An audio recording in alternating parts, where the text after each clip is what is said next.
Welcome back.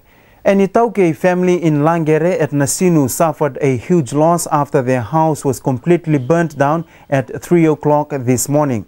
The family was awoken by the voice of their 2-year-old child who suffered cuts on her legs in the escape. Fortunately, no life was seriously injured. It was a lucky escape for a family of 6 after their 3-bedroom house was destroyed by fire at Langere, Nasinu this morning.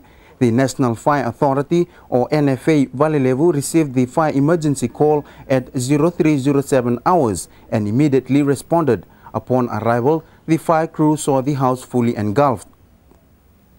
The alarm was raised by the 2-year-old girl who spoke up and saw fire in the kitchen. She cried, alerting the rest of her family members who were sleeping. The house was completely destroyed by the fire along with the contents. NFA Chief Fire Officer Tupo Saumbulinayau said investigation revealed that the cause of the fire was a burning candle which was left unattended in the kitchen.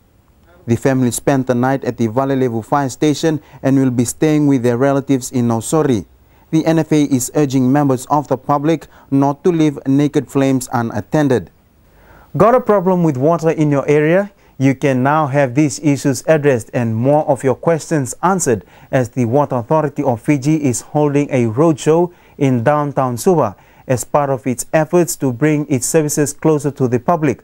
The roadshow is being hosted at the Government Information Referral Center in conjunction with the Ministry of Works, Transport and Public Utilities. The services which are on offer at the roadshow include change of billing address, bill enquiries, bill payments which can be done conveniently at Post Fiji across the road from the Government Information Referral Center. This roadshow, this initiative that has come through government, the Water Authority of Fiji is our line ministry, Ministry of Works, Energy and Public Utilities. So we're working with them and other utility organizations like FEA, LTA, we're all there. This week, from the 14th to the 18th. It's just an awareness program. We're taking our service out to the public. We're very grateful for this initiative by government, especially for Water Authority of Fiji, where we're just starting out. There's a need for us to conduct a lot of awareness, to inform the public of our services that we provide, the need for us to recover our arrears, as well as the the disconnections, the reconnections. There's still so much awareness that we need to provide to customers. So this is an initiative that allows us to go out to the public to provide the service out there rather than them having to come all the way here, well, for us in Suva, to Manohan building to come and see us. So this week-long event provides us with the opportunity to go out there, have customers come and meet with us, and of course with LTA, FEA just there, we can all answer questions that, any issues or complaints that they might have, we'll be there to assist them. Customers who have not been receiving their bills for some time are advised to visit the Government Information Referral Center and update their details and billing addresses. All information or complaints will be received by staff available, which will then be recorded and referred to the relevant sections for actions. The roadshow will end this Saturday, the 18th of June. As part of the capacity building and upskilling workers who will enhance service delivery, the Fiji Revenue and Customs Authority has organized training for its staff. This, the authority believes, will help its staff to address issues to meet the demand of customers. FERCA Chief Executive Officer Chitoko Tikolewu said they were committed to the development of its human and technical capabilities to meet the ever-changing needs and demands of the business and its stakeholders. He said in line with this commitment, FERCA will be launching the first phase of full automated manifest process at the FERCA complex in Nadi tomorrow. The training will be based on the automated system for customs data, a computerized system which is used to administer a country's customs. It is the largest technical cooperation program of the United Nations Conference on Trade and Development, covering more than 80 countries and 4 regional projects. Mr. Tikolewu said the system was first adopted by the authority in 1999. It was used to process single administrative document.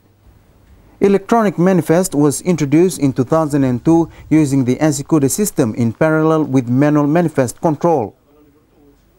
Mr. Tikolewu said the electronic manifest has greatly improved in facilitation of trade in terms of faster clearance of imported cargo. FIRCA has and will be conducting both internal and external awareness on the new procedures during each phases of implementation. The Biosecurity Authority of Fiji has been holding awareness programs around the country and is again gearing up for their awareness program on its revised fees and charges and related issues affecting the biosecurity of Fiji. The awareness programs have been targeting our local business sector on the role BEF and their contribution towards the improvement of BEF's services, which will benefit all stakeholders in the country.